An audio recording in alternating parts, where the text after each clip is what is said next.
Chemical properties of carbon compounds, वो part जिसको बच्चों को समझने में दिक्कतें आती हैं और मैं आ गया हूं बहुत ही आसानी से समझाने के लिए आपको। Chemical properties of carbon compounds, बच्चों आपको पता है ज्यादातर मोस्ट ऑफ द फ्यूल्स जो हम यूज करते हैं या तो वो कार्बन होते हैं या वो कार्बन के कंपाउंड्स होते हैं। तो आज हम पढ़ने वाले हैं जो carbon and its compound chapter class 10th का, जिसमें हम आ गए हैं इस लेक्चर को लेकर के, जिसमें हम पढ़ेंगे कि क्या क्या प्रॉपर्टीज होती हैं और कार्बन जो होता है वो कैसी केमिकल प्रॉपर्टीज को शो करता है। तो चलो शुरू करते हैं बिना देर किए, ठीक है। और शुरू करने से पहले एक चीज मैं आपको बता दूं कि बहुत बहुत थैंक यू आप सभी का for the love and the support. Keep learning and keep sharing. तो चलो शुरू करते हैं। सबसे पहले हम बात करेंगे कंबशन की। बच्चों कंबशन क्या होता है, आपने क्लास 8 में पढ़ा होगा कि जब हम किसी भी ऑब्जेक्ट को ऑक्सीजन की प्रेजेंस में बर्न करते हैं तो वो हीट एंड लाइट प्रोड्यूस करता है, यही कंबशन है ना। आपको पता है कार्बन और उसके जितने भी एलोट्रोपिक फॉर्म्स है ना, जब हम इनको ऑक्सीजन की प्रेजेंस में बर्न करते हैं तो ये कार्बन डाइऑक्साइड देते हैं, इसके साथ साथ ये हीट एंड लाइट भी रिलीज कर रहे हैं, है ना। आप देखो कार्बन ऑक्सीजन की प्रेजेंस में हमने बर्न किया, कार्बन डाइऑक्साइड दिया, साथ में हीट निकली और क्या निकली बच्चों, लाइट। और आपको पता है जहां हीट निकलती है वो एक एक्सोथर्मिक रिएक्शन भी होती है, याद आया। इसके अलावा हमने मीथेन को लिया, इसको भी ऑक्सीजन के प्रेजेंस में हमने यूज किया, जलाया, है ना। कार्बन डाइऑक्साइड गैस निकली, वाटर निकला, हीट एंड लाइट निकली, है ना। इसी प्रकार से इथाइल अल्कोहल को भी आप देख लीजिए, ऑक्सीजन के प्रेजेंस में कार्बन डाइऑक्साइड दे रहा है, water and heat and light is been releasing, है ना। तो इस तरीके से हम देख सकते हैं जो कंबशन है ना। ये कंबशन क्या होता है, मैंने अभी आपको डेफिनेशन बताया कि ऑक्सीजन के प्रेजेंस में अगर हम बर्न कर रहे हैं किसी चीज को, हीट एंड लाइट अगर प्रोड्यूस कर रहा है, दिस प्रोसेस कॉल्ड कंबशन। और ये कार्बन और इसके सारे एलोटॉपिक फॉर्म्स, इवन उनके जो कंपाउंड्स हैं वो शो करते हैं। तो दिस इज ऑल अबाउट, पता होना चाहिए आपको कि कार्बन डाइऑक्साइड गैस यहाँ पे बन रही है। आपको पता है ना, जब ऑक्सीजन ऐड होती है तो वो प्रोसेस को हम क्या कहते हैं, यस दैट इज ऑक्सीडेशन। तो एक टाइप की ऑक्सीडेशन टाइप की भी रिएक्शन को ये शो कर रहा है। अब हम आ जाते हैं उस एक्टिविटी पे जिसने बच्चों को बहुत परेशान करके रखा हुआ है। बहुत सवाल पूछे जाते हैं कि सर एक्टिविटी 4.3 एंड 4.4 प्लीज थोड़ा एक्सप्लेन करिए कि क्या है। देखो बच्चों ये बहुत ही इंटरेस्टिंग एक्टिविटी है, थोड़ा सा इसको देखते हैं। सबसे पहले हम बात करेंगे 4.3 की। इसमें देखो क्या है, इस एक्टिविटी में हम कुछ कार्बन के कंपाउंड्स लेते हैं, जैसे नेफ्थलीन हो गया, कैम्फर हो गया, अल्कोहल हो गया, और इसको हम स्पैटुला पे लेकर के, ठीक है, वन बाय वन इसको बर्न करते हैं। और बर्न करने के बाद हम क्या करते हैं, जो फ्लेम है ना, जिस फ्लेम के साथ वो जल रहा है या बर्न हो रहा है ना, उसको ऑब्जर्व करना है ना। और वो स्मोक प्रोड्यूस कर रहा है या नहीं कर रहा है उसको हमें नोट डाउन करना होता है। बाकी दूसरे में क्या होता है कि उसी में एक और चीज है कि जब हम क्या करेंगे, इस फ्लेम के ऊपर किसी मेटल की प्लेट को जब रखते हैं ना, तो हम क्या देखते हैं कि क्या उसके ऊपर कुछ डिपॉजिट हो रहा है क्या। ये सारी चीजें हमें देखनी होती है, उसमें हमें उनमें स्मोक के लिए भी देखना होता है, उसके लिए नोट डाउन करना होता है ना। और एक्टिविटी 4.4 वो ये कह रही है, ठीक है, कि जब हम एडजस्ट करते हैं बंसन बर्नर के होल को, तो उसको एडजस्ट करने के बाद उसके फ्लेम्स को हमें ऑब्जर्व करना है और देखना है कि उनकी फ्लेम्स का क्या कलर है ना।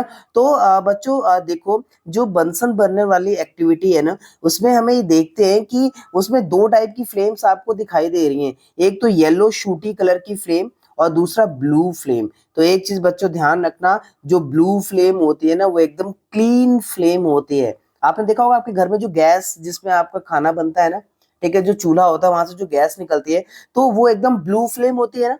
और आप देखिए उस पर जो बर्तन रख के आप खाना बना रहे हैं तो नीचे से ब्लैक नहीं होता वो बर्तन, है ना, कोई शूटी नहीं होता। तो वो क्या है, एक क्लीन फ्लेम है, blue flame is a clean flame. दूसरा जो येलो शूटी फ्लेम होता है ना बच्चों, उसकी उसमें ये होता है कि वो शूटी होता है, येलो फ्लेम है शूटी। क्लास 8 में पढ़ा होगा आपने, एक फ्लेम का डायग्राम देखा होगा, है ना। तो याद करिए जो येलो वाला पार्ट रहता है वो शूटी रहता है, वो ब्लैक कर देता है सारी चीजों को। और एक जो सबसे important point to be noted बच्चों, जो आपका सैचुरेटेड हाइड्रोकार्बन होते हैं ना, सैचुरेटेड हाइड्रोकार्बन, सैचुरेटेड हाइड्रोकार्बन क्या है, जिसमें सारे के सारे सिंगल बॉन्ड्स हो, है ना। तो सैचुरेटेड हाइड्रोकार्बन हमेशा क्लीन फ्लेम के साथ जलते हैं बच्चों, very important point to be noted, ध्यान रखिएगा। जो सैचुरेटेड हाइड्रोकार्बन्स होते हैं, ठीक है, वो क्या होते हैं, वो क्लीन फ्लेम के साथ जलते हैं। इसके अलावा जो अनसैचुरेटेड हाइड्रोकार्बन्स हैं, यानी एल्कीन और एल्काइन, ठीक है बच्चों, अगर एल्कीन और एल्काइन जो अनसैचुरेटेड हाइड्रोकार्बन है, वो येलो फ्लेम के साथ जलते हैं, है ना, ब्लैक स्मोक प्रोड्यूस करते हैं, कालिक, है ना, आम बोलचाल की भाषा में कालिक बोलते हैं, काला हो जाता है बर्तन, यानी ब्लैक स्मोक प्रोड्यूस करते हैं, है ना। और जो मेटल होता है उसके ऊपर क्या हो जाएगा, एक सूटी डिपॉजिट, यानी एक कालिक की डिपॉजिट वहां पे जम जाती है। चूल्हे पे, गांव में जो चूल्हा होता है उस पर जब खाना बनता है लकड़ी वकड़ी पे, तो आपने देखा होगा जो बर्तन होते हैं वो ब्लैक हो जाते हैं, और उससे बचाने के लिए क्या करते हैं, उसके ऊपर जो है खाना बनाने से पहले बर्तनों के ऊपर मिट्टी वगैरह लगा करके तब उसको बनाया जाता है, सो दैट वो ब्लैक ना पड़े। तो जो लोग गांव से बिलोंग करते हैं, विलेज से, डेफिनेटली उन्होंने इस एक्टिविटीज को देखा होगा और इसको आप फील भी कर सकते हैं अपने डेली लाइफ में, है ना। इसके अलावा बच्चों एक चीज और, अगर आप, एक चीज मैं आपको बताऊं, जैसे मैंने भी बताया कि जो सैचुरेटेड हाइड्रोकार्बन होते हैं वो ब्लू और एकदम क्लीन फ्लेम के साथ जलते हैं, कोई शूट नहीं प्रेजेंट करते, बट अगर हम इन सैचुरेटेड हाइड्रोकार्बन को का इनकम्प्लीट कंबशन करें, बच्चों इनकम्प्लीट कंबशन क्या होता है, देखो एक होता है कंप्लीट कंबशन, यानी कि बहुत ऑक्सीजन की क्या फुलफिल, मतलब प्रेजेंस में, अच्छी खासी प्रेजेंस में जो है अगर हम किसी चीज को जलाते हैं तो कंप्लीट कंबशन है। इनकम्प्लीट कंबशन में लिमिट कर रहे हैं, ऑक्सीजन को हम लिमिट कर दे रहे हैं, यानी आधी अधूरी मात्रा में, कम मात्रा में अगर हम ऑक्सीजन उसको दें, ठीक है, यानी भरपूर मात्रा में उसको ऑक्सीजन नहीं मिल पा रही है, तो इनकम्प्लीट कंबशन हुआ। तो जब आपको पता है सैचुरेटेड हाइड्रोकार्बन का अगर हम इनकम्प्लीट कंबशन करें ना, तो वो भी हमें शूटी फ्लेम देगा। हाँ, ये ध्यान रखिएगा, सैचुरेटेड हाइड्रोकार्बन इवन हमें पता है कि वो क्या करता है, ब्लू फ्लेम के साथ जलता है, बट अगर उसका हम इनकम्प्लीट कंबशन करेंगे तो वो भी एक शूटी फ्लेम के साथ जलेगा, और ब्लैक जो है वहां पे काले क्या शूट प्रेजेंट, मतलब ये वहां पे होगा, ठीक है। तो ये चीज आप लोग ध्यान रखिएगा, ये इंपॉर्टेंट बहुत ज्यादा पार्ट है बच्चों, ठीक है। अब देखो, अब कुछ ऐसे फ्यूल्स हैं जैसे कोल हो गया, पेट्रोलियम हो गया, इनमें पता है नाइट्रोजन और सल्फर का कुछ अमाउंट होता है। जो कोल और पेट्रोलियम्स हैं, इसमें नाइट्रोजन और सल्फर के कुछ अमाउंट्स होते हैं बच्चे, ठीक है। और आपको पता है इसमें जो ये जो अमाउंट्स है ना, ये क्या फॉर्म करते हैं, they form the oxides of sulphur and nitrogen. जब इनको जलाया जाता है तो ये क्या करते हैं, ऑक्सीजन मतलब ये सल्फर के ऑक्साइड्स या नाइट्रोजन के ऑक्साइड्स फॉर्म करते हैं, और ये आपको पता है ये जो है क्या मेजर पॉल्यूटेंट्स हैं आपके एनवायरमेंट्स के। जी हाँ बच्चों, ये आपके मेजर पॉल्यूटेंट्स हैं, ठीक है। अब देखो जो क्या हुआ, जो अभी हमने 4.3 एक्टिविटी देखी थी ना, उसमें सूटी मेटल प्लेट पे क्या हो जाएगा, एक सूटी डिपॉजिट आपको देखने को मिलेगा, है ना। तो ये चीज बड़ी इंपॉर्टेंट है कि अगर इनकम्प्लीट कंबशन हम करेंगे सैचुरेटेड हाइड्रोकार्बन का भी, तो आपको शूटी फ्लेम वहां पे देखने को मिल जाती है। और जो गैस और केरोसिन वाला जो स्टोव होता है ना, जो अपने घरों में यूज करते हैं, उसके अंदर एक छोटा सा होल होता है, इनलेट्स होता है, जहां से एयर आती है ना, और ऑक्सीजन रिच जो है वहां पे आपको मिक्सचर जो है वहां से आता है, और वो क्लीन ब्लू फ्लेम के साथ जलता है, ठीक है। और इसीलिए क्या होता है, आप देखिए कि जो बॉटम्स होते हैं ना, कुकिंग वेसल्स के जो बॉटम होते हैं वो ब्लैक हो जाते हैं। अगर ब्लैक हो जा रहे हैं स्टोव पे, इसका मतलब जो एयर होल्स है ना, या तो वो ब्लॉक हो गया है, या वहां से जो फ्यूल हो रही है वो मतलब जैसा आना चाहिए वैसे आ नहीं रही है, वो ब्लॉक हो चुका है, हाँ, फ्यूल आपका वेस्ट हो रहा है, ठीक है। तो ये दोनों एक्टिविटीज बड़ी इंपॉर्टेंट है, इनको समझना भी बड़ा ही महत्वपूर्ण होता है। अब जो हमारा नेक्स्ट जो सारी चीजें हम पढ़ने वाले हैं, जो नेक्स्ट हमारे बेसिकली जो केमिकल प्रॉपर्टी है वो है हमारा ऑक्सीडेशन। बच्चे ये तो पढ़ के आए हैं आप, ऑक्सीडेशन में बहुत ज्यादा फैमिलियर हैं आप इससे, ठीक है। मैंने अपने जो लेक्चर है उस लेक्चर में, पुराने लेक्चर्स में आप जाकर के देख सकते हो, मैंने बहुत अच्छे से ऑक्सीडेशन को समझाया हुआ है, ठीक है। तो यहाँ पे क्या है, यहाँ आप देखिए कि एक आपका इथाइल अल्कोहल है, CH3 CH2OH, दो कार्बन है तो इथेन होगा, और अल्कोहल लगा हुआ है तो इथाइल अल्कोहल, ठीक है। जब इस इथाइल अल्कोहल को हम एल्कलाइन KMnO4 के साथ हीट करते हैं, या एसिडिफाइड K2Cr2S7 पोटेशियम डाइक्रोमेट के साथ अगर हीट करते हैं ना, तो ये अल्कोहल आपका कन्वर्ट हो जाता है एसिड्स में बच्चों। यानी अल्कोहल का क्या हो जाता है, ऑक्सीडेशन हो जाता है। ऑक्सीडेशन का मतलब क्या है, यानी ऑक्सीजन ऐड हो जाती है। तो अल्कोहल में ऑक्सीजन ऐड हो जाएगी, और ये अल्कोहल किस में कन्वर्ट हो जाएगा, आपके एसिड में कन्वर्ट हो जाएगा। यही है ऑक्सीडेशन, सिंपल भाषा में, ठीक है। तो यहाँ पे जो कार्बन कंपाउंड्स होते हैं, they can easily oxidised on combustion. जब हम कंबशन उनका करते हैं तो जो भी आपके कार्बन कंपाउंड होते हैं बड़े आसानी से वो ऑक्सीडाइज हो जाते हैं बच्चों, ठीक है, और आपका जो एल्कोहल है ना वो एसिड्स में कन्वर्ट हो जाता है, ठीक है। अब हम एक आते हैं एक बहुत इंपॉर्टेंट एक्टिविटी, एक्टिविटी 4.5, है ना, उसका कंक्लूजन देखते हैं एनसीईआरटी में क्या है। बड़ी महत्वपूर्ण एक्टिविटी है। जनरली पता है बच्चों, बोर्ड एग्जाम्स में बच्चे एक्टिविटीज को इग्नोर कर देते हैं, और आपको पता है इस साल बोर्ड के एग्जाम में 50% कॉम्पिटेंसी बेस्ड क्वेश्चन आने वाले हैं। तो ये जो कॉम्पिटेंसी बेस्ड क्वेश्चन है ना, ज्यादा चांसेस हैं कि आपके एक्टिविटीज का यूज करके बोर्ड इन पेपर को बनाएगा, ठीक है। तो ये ध्यान रखिए, इन एक्टिविटीज को मिस नहीं करना है ना। हम जनरली पढ़ते समय इन एक्टिविटीज को मिस करते हैं, नहीं मिस करना है, हमें इसके थ्रू जाना है, इनको समझना है, इनसे क्वेश्चंस आने हैं, और आपको पता है हमारा एम 100 आउट ऑफ 100 का है, ठीक है, और डेफिनेटली आप अचीव करेंगे उसको। देखिए इस एक्टिविटी में क्या कह रहा है कि हमें 3 ml एथेनॉल लेना है एक टेस्ट ट्यूब में, और उसको जेंटली हीट करना है, और हीट करने के बाद उसमें ड्रॉप बाय ड्रॉप, है ना, 5% सॉल्यूशन एल्कलाइन पोटेशियम पर मैग्नेट यानी KMnO4 का हमें ऐड करना है, ठीक है। क्या होगा, दो क्वेश्चन वो पूछ रहा है कि does the colour of potassium पर मैग्नेट परसिस्ट, यानी वो रहेगा। आपको पता है पोटेशियम पर मैग्नेट कलर जो है डार्क मैजेंटा कलर का होता है, बहुत ही डार्क पिंकिश मैजेंटा कलर उसको बोलते हैं, उस टाइप का कलर होता है। तो जब हम उसको ड्रॉप बाय ड्रॉप डालेंगे तो ये पूछ रहा है क्या वो कलर जो उसका मैजेंटा कलर है क्या वो रहेगा इनिशियली जब हम ऐड कर रहे हैं। और दूसरा क्वेश्चन पूछ रहा है कि why does the colour of potassium permanganate not disappear when excess is added. इससे एक चीज तो क्लियर हो रही है कि जब शुरुआत में जब हम पोटेशियम पर मैग्नेट ऐड करेंगे ना उसका कलर गायब हो जाएगा, लेकिन बाद में जब एक्सेस में ऐड करेंगे तो वो गायब नहीं होगा। रीजन क्या है ये हमें समझना है। देखो बच्चों एक चीज समझ लेना कि जब शुरुआत में देखते हैं तो उसका जो कलर है ना KMnO4 का वो डिसअपियर हो जाता है। क्यों? क्योंकि वहां पे जो इथेनॉल है ना वो इथेनॉइक एसिड में क्या हो जाता है, ऑक्सीडाइज हो जाता है। यानी जो इथेनॉल लिया था हमने वो इथेनॉइक एसिड में क्या हो जाता है, ऑक्सीडाइज हो जाता है, इसलिए KMnO4 का कलर क्या हो जाता है, तुरंत डिसअपियर हो जाता है इनिशियली। बट अब जब आप ज्यादा ऐड करते हैं ना, एक्सेस में ऐड करते हैं तो वो कलर डिसअपियर नहीं होता है। क्यों? क्योंकि जो भी आपके पास एल्कोहल था ना उसकी रिएक्शन क्या हो चुकी है, खत्म हो चुकी है ना, वो रिएक्शन बंद हो चुकी है, अब नहीं हो रहा। क्यों? क्योंकि एल्कोहल सारा का सारा ऑक्सीडाइज होके एसिड में कन्वर्ट हो चुका है। इसलिए KMnO4 आपका जो कलर है वो बाद में, इनिशियली तो डिसअपियर होगा बट बाद में वो उसका जो कलर है वो नहीं डिसअपियर होता। तो ये बड़ी इंपॉर्टेंट एक्टिविटी, इसको ध्यान रखिएगा। तो ये जो एक्टिविटी अभी हमने देखी थी ना बच्चों, इस एक्टिविटी में देखो हमने एल्कलाइन KMnO4 और एसिडिफाइड Kr2O7 यूज किया था, और हमने देखा कि जो एल्कोहल है ये एसिड में कन्वर्ट हो रहा है। इसका मतलब क्या है, ये कौन कन्वर्ट कर रहा है, इसका मतलब ये KMnO4 एल्कलाइन KMnO4 और एसिडिफाइड K2Cr2O7 यानी पोटेशियम डाइक्रोमेट, ये हेल्प कर रहे हैं ऑक्सीडाइज करने में। इसका मतलब ये क्या हो गए, ये हो गए ऑक्सीडाइजिंग एजेंट। एग्जैक्टली आपने बिल्कुल सही सोचा बच्चों, है ना। तो ये जो एल्कलाइन KMnO4 और एसिडिफाइड K2Cr2O7 होते हैं ना, ये ऑक्सीडाइजिंग एजेंट्स की तरह काम करते हैं।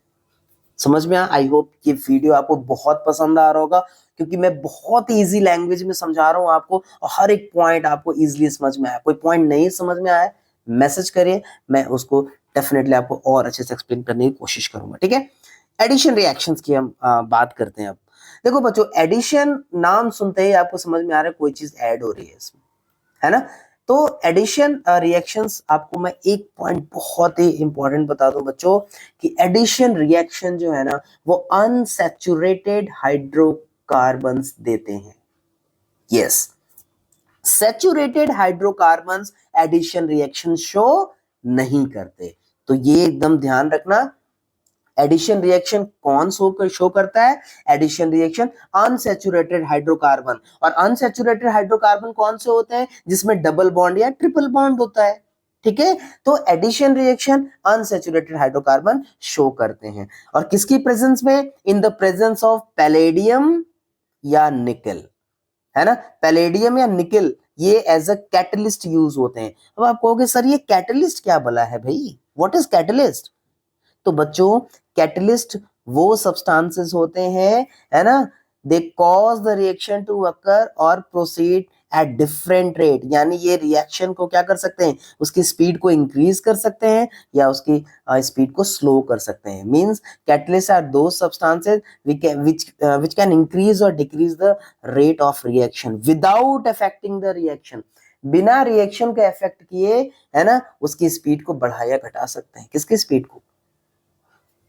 ऑब्वियसली केमिकल रिएक्शन जो हो रही है उसकी। ठीक है, तो ये हो गया आपके कैटलिस्ट। तो आप देखिए कि जो अनसैचुरेटेड हाइड्रोकार्बन्स होते हैं, यानी जिसमें डबल बॉन्ड या ट्रिपल बॉन्ड होता है बच्चों, ठीक है, उसमें उस कैटलिस्ट की प्रेजेंस में वो जो होते हैं वो सैचुरेटेड हाइड्रोकार्बन में बदल जाते हैं। जी हाँ, तो एडिशन रिएक्शन में क्या होता है, जो अनसैचुरेटेड हाइड्रोकार्बन्स है वो इन कैटलिस्ट की प्रेजेंस में सैचुरेटेड हाइड्रोकार्बन्स में कन्वर्ट हो जाते हैं।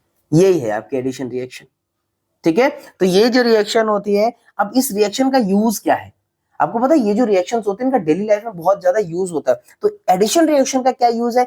एडिशन रिएक्शन का बच्चे यूज है कि इसका यूज हम हाइड्रोजिनेशन ऑफ वेजिटेबल ऑयल, यानी वेजिटेबल ऑयल को हाइड्रोजिनेट करने में इसका यूज होता है। और बच्चों इससे, इसको वेरी वेरी इंपॉर्टेंट मार्क करो, हाइड्रोजिनेशन ऑफ ऑयल, ये बोर्ड में पूछा जाता रहा है, बहुत ही फ्रीक्वेंटली आस्क्ड क्वेश्चन है और संभावना है कि इस साल भी बोर्ड में पूछा जाएगा। तो इसको बहुत ध्यान से समझ लेते हैं, ठीक है, कि क्या है ये वाई हाइड्रोजिनेशन, है ना। अब देखो यहाँ पे क्या है, यहाँ होता क्या, हाइड्रोजिनेशन का मतलब क्या है, हाइड्रोजन ऐड करना, है ना। Hydrogenation is adding the hydrogen. तो यहाँ पे क्या हो रहा है कि जो आपके वेजिटेबल ऑयल होते हैं बच्चों, उसमें हम हाइड्रोजन ऐड कर देते हैं। ठीक है, और वेजिटेबल ऑयल आपको पता है जनरली अनसैचुरेटेड क्या होते हैं, आपके अनसैचुरेटेड फैटी एसिड्स हैं, कार्बन की चेन्स होते हैं, है ना। तो vegetable oil are generally long unsaturated carbon chain होती है, है ना। तो इसमें क्या करते हैं, इसमें हम हाइड्रोजन जब ऐड कर देंगे तो ये जो वेजिटेबल ऑयल है ये सॉलिड फैट्स में कन्वर्ट हो जाता है। ठीक है, और रूम टेम्परेचर पे। इससे फायदा क्या होगा, अगर हम हाइड्रोजन ऑयल का हाइड्रोजनेशन करेंगे तो इससे जो बेनिफिट है वो ये है कि इसकी सेल्फ लाइफ बढ़ जाती है, ज्यादा समय तक आप इसको प्रिजर्व करके रख सकते हैं। दूसरा, it is easy to transport, ये ट्रांसपोर्टेशन में भी आसान हो जाता है, और ये क्या कोई फाउल स्मेल, कोई खराब स्मेल प्रोड्यूस नहीं करता। लेकिन लेकिन लेकिन जो बात आपको यहां समझना है, हमारे लिए वेजिटेबल ऑयल ज्यादा हेल्दी है ना। वेजिटेबल ऑयल बच्चों ज्यादा होता है, आपने बहुत सारे एडवर्टाइजमेंट देखे होंगे जहां कहा जाता है कि कुछ वेजिटेबल ऑयल्स आर हेल्दी। तो हेल्दी का मतलब यही है कि जो ऑयल्स होते हैं ना, they contain unsaturated fatty acids, है ना, जो हमारी हेल्थ के लिए अच्छे हैं। बट सैचुरेटेड फैटी एसिड, यानी हमने हाइड्रोजन ऐड कर दिया उसके बाद जो बन के आया वो सैचुरेटेड फैटी एसिड है ना। They are the animal fats generally, आपको जो एनिमल फैट्स होता है ना बच्चों, वो जनरली उसमें सैचुरेटेड फैटी एसिड होता है, और ये हमारी सेहत के लिए बहुत ज्यादा हार्मफुल होता है, ध्यान रखना। ठीक है, तो इससे क्वेश्चन पूछा जाता है, देखो, oil containing the unsaturated fatty acids should be chosen for cooking as it is healthy. तो खाने के लिए आप जो अनसैचुरेटेड फैटी एसिड यानी वेजिटेबल ऑयल को चूज करिए। ठीक है, इससे क्वेश्चन पूछा जाता है, वेरी इंपॉर्टेंट पॉइंट, ध्यान रखिएगा। अब यहाँ पे हम रिएक्शन देख लेते हैं। यहाँ पे आप देखिए कि हमने यहाँ पे एक अनसैचुरेटेड हाइड्रोकार्बन लिया हुआ है ना। आप देखोगे सी डबल बॉन्ड सी, और ये कहा है 4 आर लगा रखे हैं। आर का मतलब कुछ भी, यहाँ पे जैसे मैथ्स में आप लिखते हो ना, सपोज एक्स, तो एक्स हमने यहाँ पे आर लिया हुआ, आर की जगह कुछ भी चीजें ऐड कर सकते हैं आप। ठीक है, तो अब ये कैटलिस्ट के प्रेजेंस में जब रिएक्शन कराएंगे तब देखिए, और ये हाइड्रोजन है, तो ये जो दोनों हाइड्रोजन है क्या होगा, इधर जाए तो यहाँ वाला जो बॉन्ड था ना डबल बॉन्ड, ये ब्रेक होकर के यहाँ पहुंच गया, ये देखिए, और दोनों से क्या हुआ, आपका एक एक हाइड्रोजन ऐड हो गया। तो जो यहाँ पे अनसैचुरेटेड था अब वो यहाँ पे सैचुरेटेड हो गया, क्यों, क्योंकि यहाँ पे सारे के सारे सिंगल बॉन्ड्स हैं। तो अनसैचुरेटेड हाइड्रोकार्बन को हमने सैचुरेटेड में कन्वर्ट कर दिया। तो that's a very very important reaction and market, ये एग्जाम के लिए बहुत इंपॉर्टेंट है। ठीक है, अब आ जाते हैं हम सब्स्टिट्यूशन रिएक्शन। सब्स्टिट्यूट का मतलब ही यही है कि रिप्लेस कर देना, है ना। तो यहाँ पे क्या है, जो सैचुरेटेड हाइड्रोकार्बन होते हैं ना बच्चे, सैचुरेटेड हाइड्रोकार्बन का मतलब जो एल्केन हो गया, यानी जिसमें सारे के सारे सिंगल बॉन्ड्स हैं। ठीक है, तो ये क्या होता है, ये बहुत मतलब फेयरली अनरिएक्टिव होते हैं, इनर्ट होते हैं, किसी से रिएक्ट करते नहीं है। बट सनलाइट की प्रेजेंस में जो क्लोरीन है वो इन हाइड्रोकार्बन के साथ क्या करता है, बहुत ही फास्ट रिएक्शन देता है, और ये क्लोरीन आकर के हाइड्रोजन को बच्चे रिप्लेस कर देता है, वो भी 1 बाय 1 रिप्लेस करता रहेगा, है ना मजेदार चीज, है ना। तो ये जो सब्स्टिट्यूशन रिएक्शन होती है इसमें इट यहाँ पे आप देखो कि रिप्लेस वो आकर के कर रहा है क्लोरीन। तो देखो यहाँ पे क्या हो रहा है बेसिकली, ये देखो ये हमने मीथेन लिया है, अब ये क्लोरीन है, मैं थोड़ा सा इसको आपको ओपन करके दिखाता हूँ। जो यहाँ पे ये Cl है, इसको अगर मैं ऐसे लिखूं, देखिए इस तरीके से,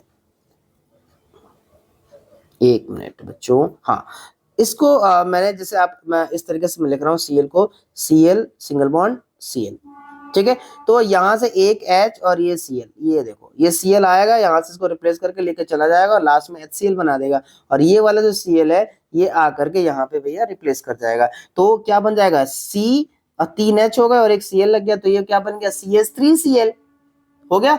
उसके बाद क्या होगा, अब ये CH3Cl बना, अब दोबारा ये एक और Cl आएगा, ये दूसरे वाले को रिप्लेस कर देगा, तो क्या बन जाएगा, CH2Cl2 बन जाएगा। फिर अगले स्टेप में फिर एक और Cl आएगा, वो इस वाले को रिप्लेस कर देगा, तो ये क्या बन जाएगा, CHCl3 बन जाएगा। और फिर लास्ट में एक और Cl आएगा, इस वाले हाइड्रोजन को भी रिप्लेस कर जाएगा, और हमारा क्या बनेगा, CCl4। तो इस तरीके से ये एक बहुत ही महत्वपूर्ण इंपॉर्टेंट रिएक्शन है जिसमें हम सब्स्टिट्यूशन रिएक्शन बोलते हैं, ठीक है। तो ध्यान रखिएगा, ये 4 जो हमने रिएक्शन पढ़ी हैं, ठीक है, कंबशन, ऑक्सीडेशन, इसके बाद हमने एडिशन रिएक्शन देखा, और फिर हमने देखा क्या, सब्स्टिट्यूशन रिएक्शन। ये चारों रिएक्शन बहुत ज्यादा इंपॉर्टेंट है। और आज का लेक्चर यहीं खत्म होता है। वीडियो अगर पसंद आई हो तो बच्चों तो जरूर से लाइक करना, शेयर करना, और अपने फ्रेंड्स के साथ इसको जरूर शेयर करना, ठीक है। आई होप ये वीडियो आपको बहुत पसंद आई होगी। थैंक यू बच्चों for the love and support. Keep learning and keep sharing. Thank you so much. Tata, bye bye.